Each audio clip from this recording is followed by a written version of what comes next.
Yo tenía pensado algunas cosas y ahora siempre paso eso. Pero bueno, primero también agradecer la invitación, saludar a las compañeras de la escuela. Es una experiencia que nos parece sumamente enriquecedora por lo que abre como debates, no solo por la conquista de derechos, que en sí mismo es importante esta batalla por la educación, pero sobre cómo dar la pelea también, ¿no? Nos problematiza, y por supuesto que traer a Fuente Alba hasta acá es significativo, es importante, y creo que es un momento de memoria en acción que valoramos.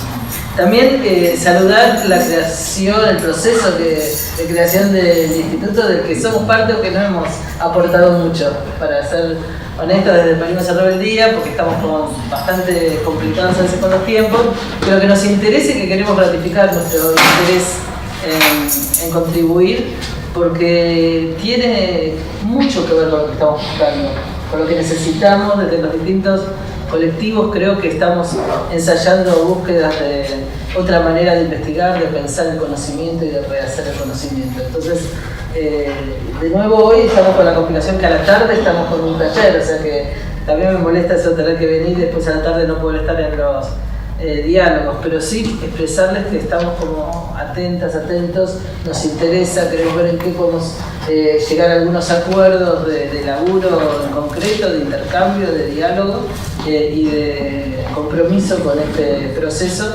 que lo largaron otros colectivos y al que nos sumamos con mucha alegría y con mucho interés. Bueno, a ver, voy a ver por dónde empiezo. Comento muy brevemente algo de lo que estamos haciendo como Parimos en Rebeldía, que tiene que ver sobre todo con la experiencia de investigación, acción participativa. Parimos en Rebeldía es un equipo de educación popular, que sigue siendo de educación popular, que reivindica la educación popular y que la tratamos siempre, permanentemente, de actualizar de acuerdo a las demandas que tenemos que hay hoy en Latinoamérica. Digo todo esto porque a veces tengo la sensación de que cuando se nombra educación popular se dicen cosas diversas, y tal vez uno de los desafíos que tenemos como proceso de construcción del instituto sea dialogar qué es lo que estamos entendiendo por educación popular, cuál es la experiencia, qué es lo que recuperamos, qué es lo que transformamos, cómo dialoga la educación popular actual, no la de Paulo Freire solamente, sino la actual, con las distintas proyectos en América Latina, y cómo la investigación-acción participativa interactúa directamente con la educación popular. Pero no me voy a extender ahí, si hace falta después agrego por ahí algo. Como equipo, como Parimos en Rebeldía, creemos en una educación popular como pedagogía de los oprimidos y las oprimidas, una pedagogía de resistencia, de rebeldía, de rabia, de esperanza, de creación colectiva de conocimiento, de organización popular, de creación de organización popular, es decir, toca con muchas de las cosas que se han dicho, de pensar y crear poder popular, una pedagogía que creemos que tiene que asumir al mismo tiempo las dimensiones anticapitalista, anticolonial, antipatriarcal, es decir, que no es solo creemos que es parte de la actualización de la educación popular que venimos realizando, no solo interpela las luchas sociales y las experiencias de organización anticapitalista, sino que se plantea como pedagogía que aporte a la batalla en todas las dimensiones de construcción del sistema colonial capitalista patriarcal en nuestra América. Lo decimos así porque parte de los debates, muchas veces por esto nos han dicho que somos postmodernos, nos parece que el feminismo divide, que el anticolonialismo divide. Nosotras creemos que estamos haciendo educación popular desde América Latina y que en este continente, a partir de la conquista y lo que significa el establecimiento del colonialismo en esta región, se construye simultáneamente capitalismo y patriarcado y se refuerzan mutuamente y tiene una lógica tan integrada de opresiones que es muy difícil decir luchamos contra esto, pero no, esta lucha queda para después porque divide o porque problematiza nuestras prácticas, ¿no? O porque divide nuestras organizaciones y movimientos, ¿no? Nosotros creemos que es posible que hay organizaciones, algunas están acá, que han mostrado que se hace más compleja, pero más interesante, más profunda, no solo la posibilidad de crear una organización con todas estas dimensiones, sino también el proyecto por el cual luchamos y soñamos, llámese Buen Vivir, ya sea proyecto socialista, ya sea como se llama. Entonces, cuando decimos estos intentos o balbuceos de definición, que no llegan a ser una gran definición, lo estamos haciendo en diálogo y en polémica con las interpretaciones también de la educación popular. Por un lado, con esta que decía que es integrar todas estas dimensiones puede ser una expresión de posmodernidad, como también con aquellas que han propiciado formas de educación popular que no tenían que ver con la organización popular, ¿no? Cosa que ha estado también bastante de moda en un momento que la idea de organización fue golpeada precisamente por la posmodernidad y por sus lógicas de fragmentación.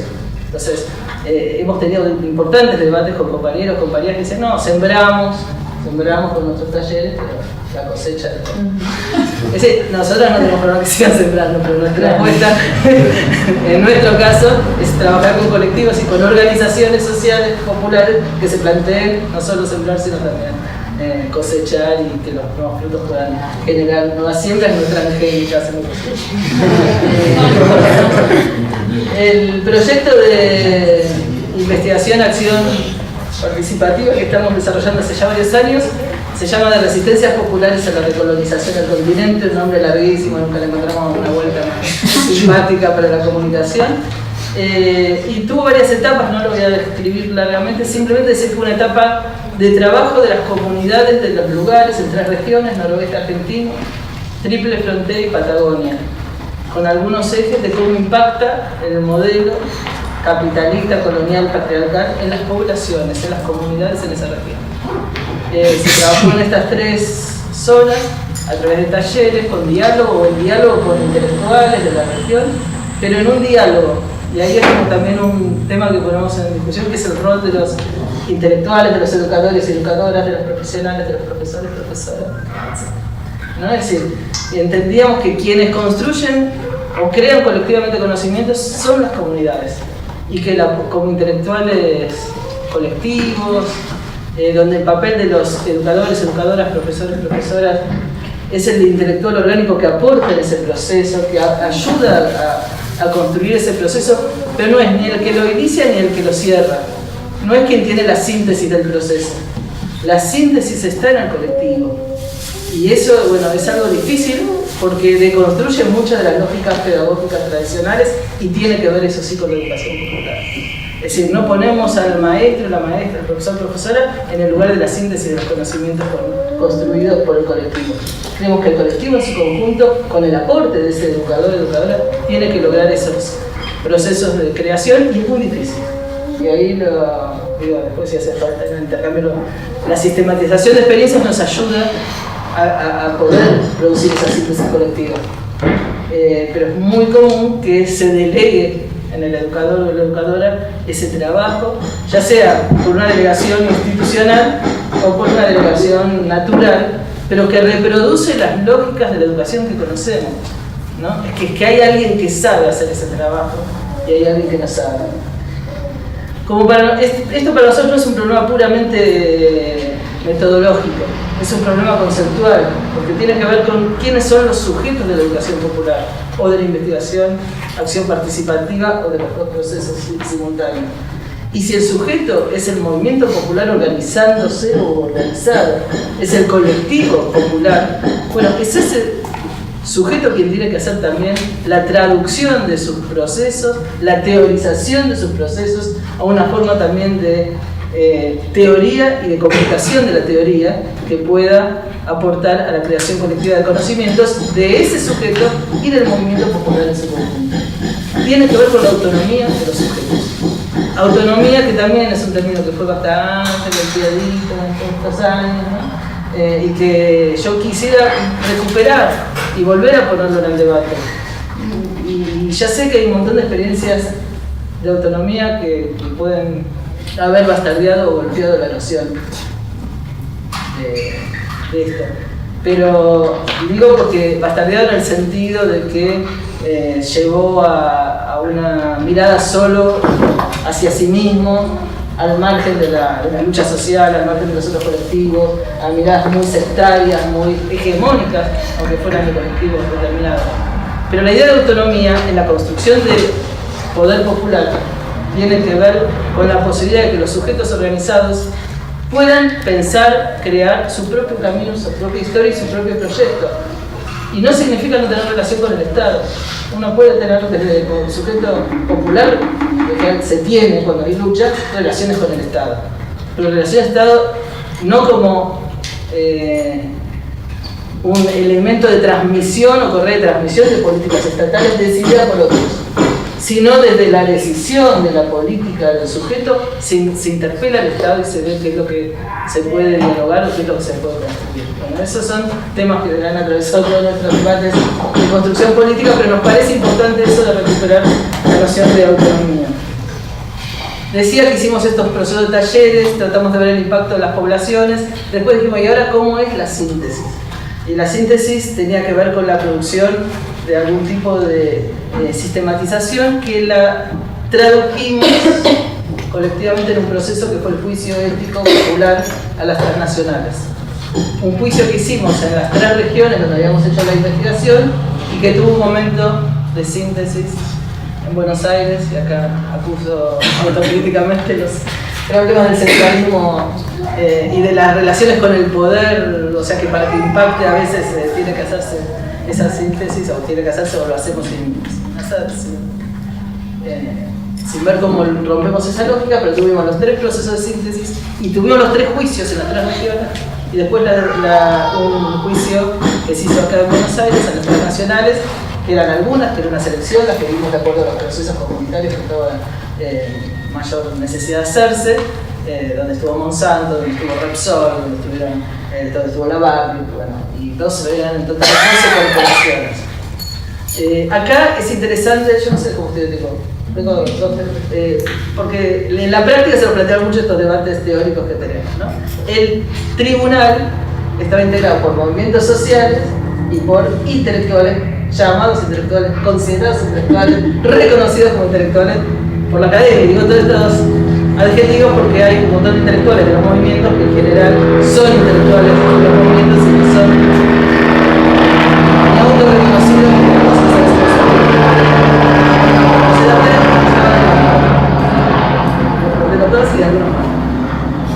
a la hora de la sentencia tuvimos un gran debate.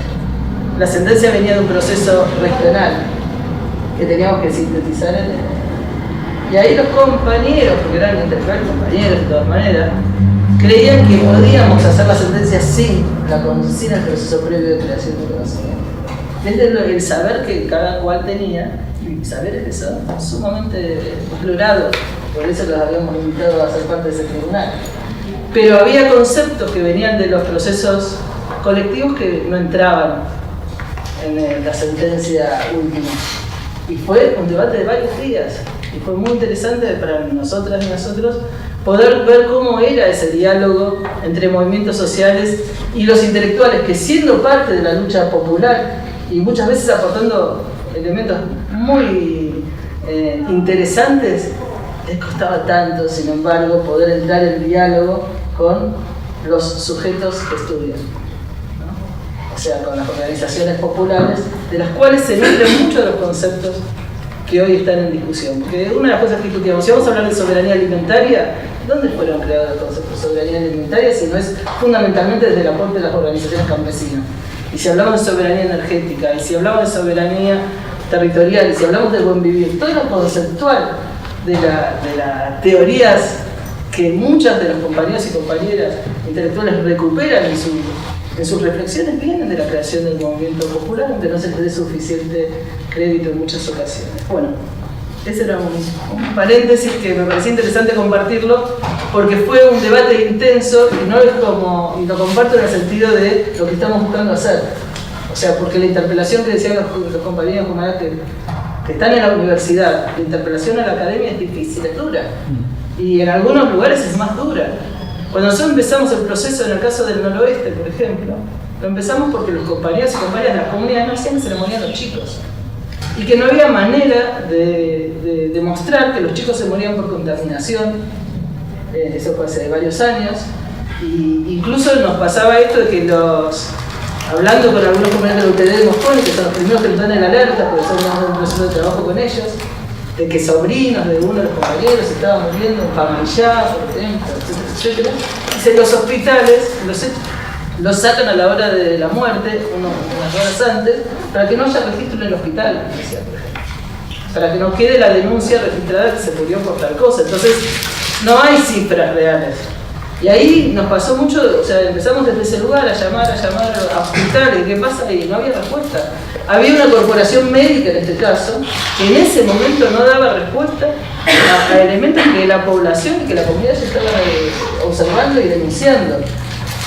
Después, una parte de la corporación médica rompe con eso y tenemos los médicos de los pueblos fumigados que hacen un aporte, pero eso fue después. Fue después de que muchas comunidades demostraron esto. Yo recuerdo con un diálogo con Andrés Carrasco, cuando él descubre en el laboratorio el lugar de o sea, cómo afecta los agrotóxicos a los embriones, que fue un aporte importantísimo. Y él, desde una mirada aparte también muy importante y muy interesante, descolonizadora, decimos qué valoración tenemos de esa investigación. Dice, ¿sabes qué? A mí me duele. Y me duele porque ahora se lo reconoce porque salió en un laboratorio de la Universidad de Buenos Aires. Pero el laboratorio es la Argentina. La cantidad de pueblos fumigados que vienen denunciando esto hace 10 años en algunos casos. Para que se reconozca porque salió de la academia y de la academia desde un lugar de reconocimiento. Bueno, termino con esto. Estamos en una etapa posterior. Hicimos el juicio, después hicimos un juicio de las corporaciones que tenemos que terminar ahora en estos meses, en las corporaciones de la Ciudad de Buenos Aires, es decir, como continuidad de ese juicio de las nacionales.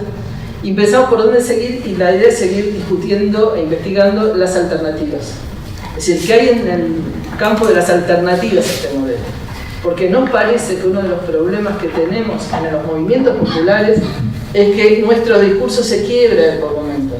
O hablamos de alternativas muy locales, muy acotadas, que cuando tenemos que dialogar con compañeros de Bolivia, con compañeros de Venezuela, que están en procesos, digamos, de búsqueda institucional, a veces estatal, bueno, hasta dónde es posible pensar las alternativas al modelo, por ejemplo, extractivista, al tema energético. Bueno, entonces la búsqueda es, por un lado, visibilizar alternativas que existen y, por otro lado, pensar cuáles son sus límites y cómo llevarlas más adelante.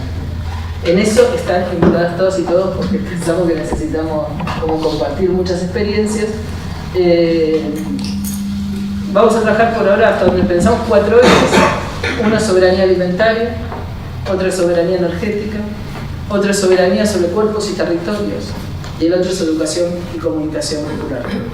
Y en estos 4 ejes armar equipos de investigación, acción participativa que podamos ir pensando, por un lado, lo que hay, insisto, con sus límites y con sus posibilidades de proyectar nuevas relaciones. A veces creemos que la invisibilización de estas experiencias también es un problema a la hora de decir que existen o no existen alternativas.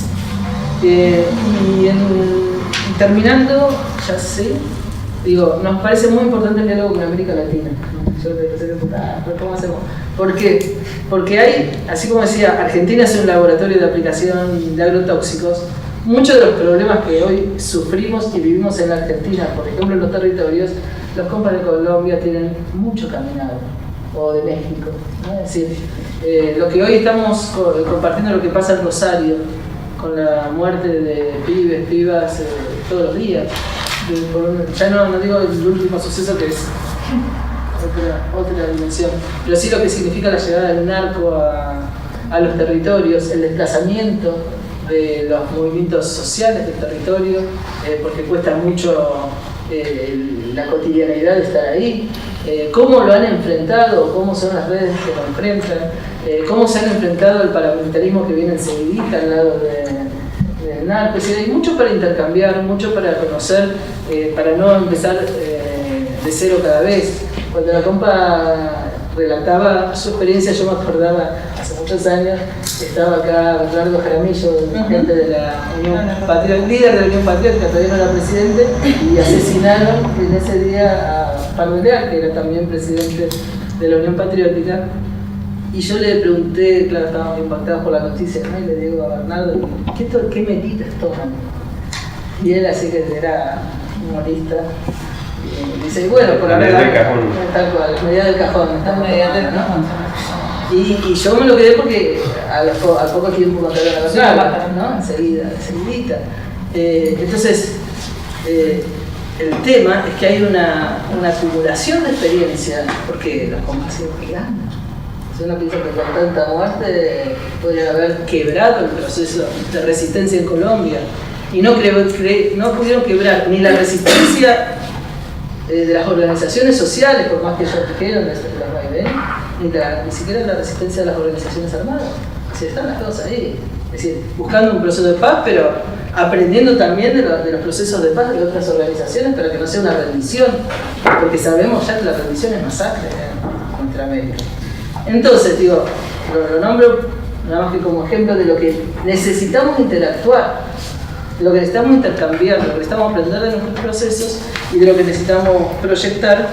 Así que bueno, creo que este es un lugar para hacerlo, porque hay organización popular, porque hay movimiento social y porque hay una manera de entendernos como parte del proceso de creación de conocimiento donde estamos de verdad problematizando también una manera académica, jerárquica, de separar el hacer y el saber.